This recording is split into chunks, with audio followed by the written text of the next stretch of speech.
ኪርያላይሶ ሰሙነ ሕማማት ዕለተ ሰኞ ኪርያላይሶ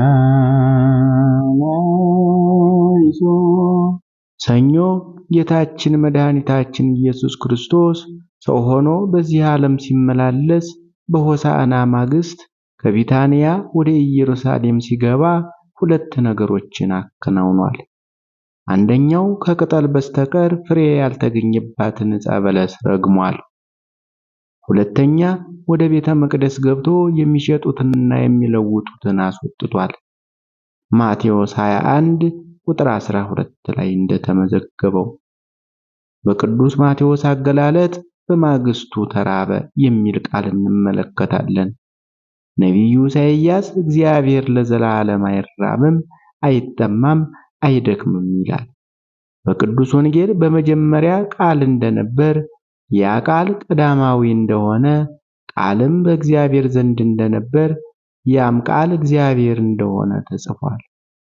ጌታችንም በመዋዕለ ትምህርቱ ሲያስተምር የእኔስ መብል የላከኝን የአባቴን ፈቃድ አደርግ ዘንድ ሥራውንም እፈጽም ዘንድ ነው ሲል ተናግሯል።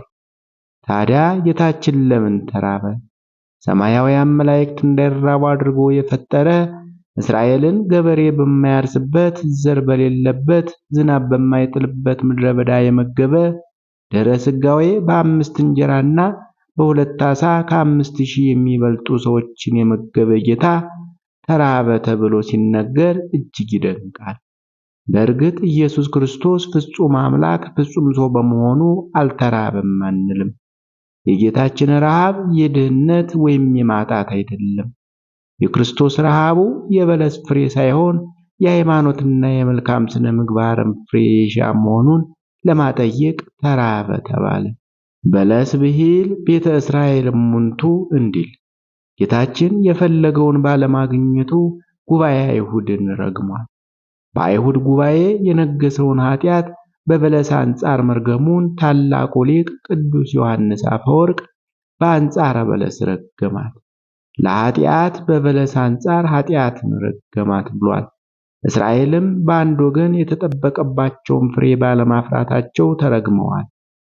ሊቁ ቅዱስ ዮሐንስ አፈወርቅ እስራኤል ከፍቅር ይልቅ እርግማን እንዳገኛቸው፣ አሕዛብ ደግሞ የቃሉን ትምህርት ሰምተው የእጁን ተአምራት አይተው ያመኑበትን እግዚአብሔርን የጸጋ ልጅ ለመሆን መብቃታቸውን ሲመሰክር እንዲህ ይላል።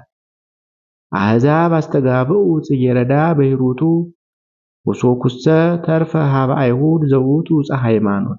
አሕዛብ በእግዚአብሔር ቸርነት አበባ ሰበሰቡ፣ በአይሁድ ዘንድ ግን እሾሁ ተረፈ፣ ይኸውም የሃይማኖት ጉድለት ነው ብሎ ተርጉሞታል። እሾህ የእርግማን፣ አበባ የእግዚአብሔር ጸጋ ልጅነት ምሳሌ ነው። የእግዚአብሔር ቤተሰቦች ዛሬ ጌታችን ወደ መቅደስ ሕይወታችን ቢመጣ ምን ያገኝ ይሆን? ፍሬ ወይስ ቅጠል? የእግዚአብሔር ቃል ለንስሐ የሚገባ ፍሬ አድርጉ ይለናልና እግዚአብሔር ከኛ የሚፈልገውን የመንፈስ ቅዱስ ፍሬ እናፍራ። ጌታችን በዳግም ልደት ሲመጣ ከሰው ልጅ ሃይማኖት መገኘቱ አጠራጣሪ እንደሆነ ተናግሯል። የሰው ልጅ ወደዚህ ዓለም ሲመጣ ሃይማኖት ያገኝ ይሆንን? ሕይወታችንን በአምላካዊ ስልጣኑ የቃኘ አምላክ ለፍርድ በመጣ ጊዜ የእምነት ፍሬ አፍርተን እንዲያገኘንና ዘላለማዊ መንግስቱን እንዳወርሰን የጽድቅ ሥራ ለመስራት እንትጋ። ለዘላለሙ አሜን። ኪርያላይሶ